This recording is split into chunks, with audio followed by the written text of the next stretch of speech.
In the turbulent waters of modern geopolitical competition, where the ambitions of revisionist powers clash with the enduring strength of the United States and its allies, the Russian Federation has unveiled a vessel that embodies its strategic calculus, the K-329 Belgorod. This is not merely another submarine, it is a profound statement of intent, a behemoth of the deep designed to challenge the established maritime order and create a new, terrifying dimension of strategic threat.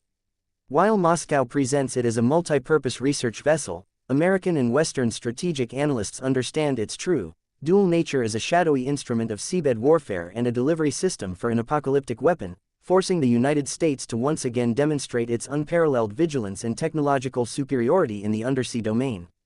The Belgorod is, by any measure, a leviathan. As one of the largest submarines ever constructed, its sheer scale is staggering, eclipsing even the formidable dimensions of the United States Navy's premier Ohio-class ballistic missile submarines. This immense size is not for vanity, it is a necessity for its unique and deeply concerning missions.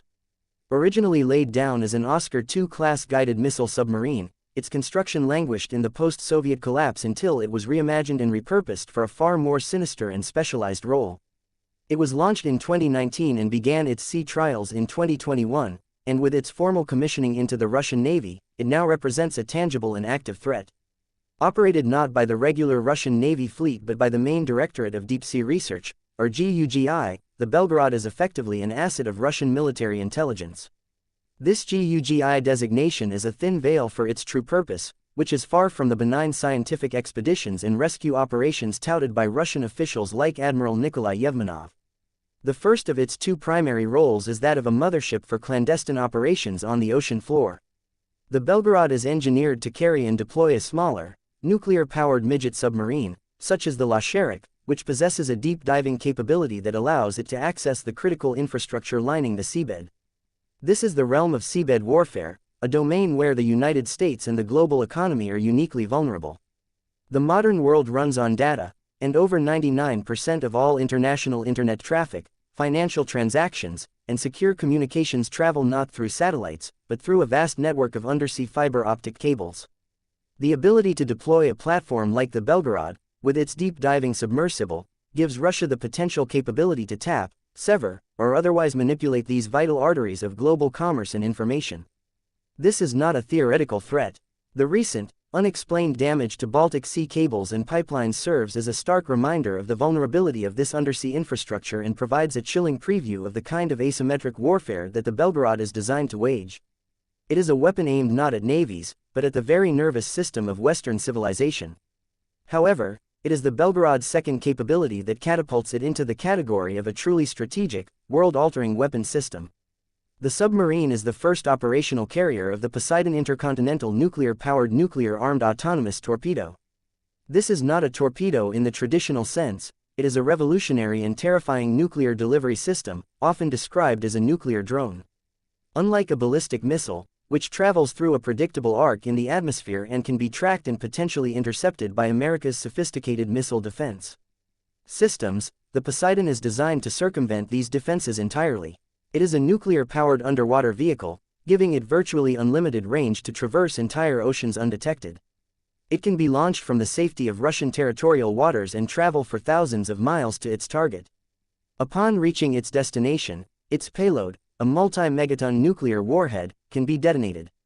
The intended targets are twofold, each more horrifying than the last. One application is against a U.S. Navy carrier strike group, creating an underwater blast of such magnitude that it could potentially annihilate the entire formation. The more frequently cited purpose, however, is as a weapon of terror against coastal population centers. By detonating offshore, the Poseidon is designed to generate a massive, radioactively contaminated tsunami, rendering major coastal cities like New York, Los Angeles, or Miami uninhabitable for decades.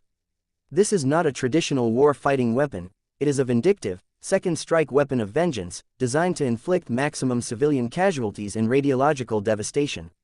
Its existence is a testament to a strategic mindset that embraces radiological terror as a legitimate tool of statecraft, a stark contrast to the American focus on precision, deterrence, and strategic stability.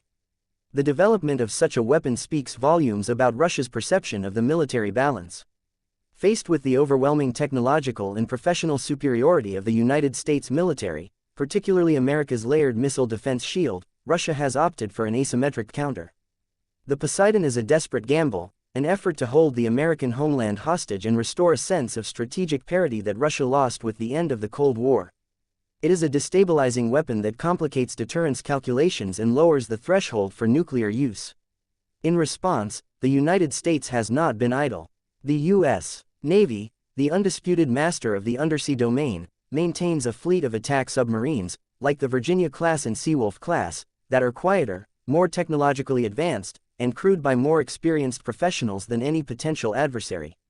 The entire might of the U.S. intelligence community and its allies is focused on tracking assets like the Belgorod.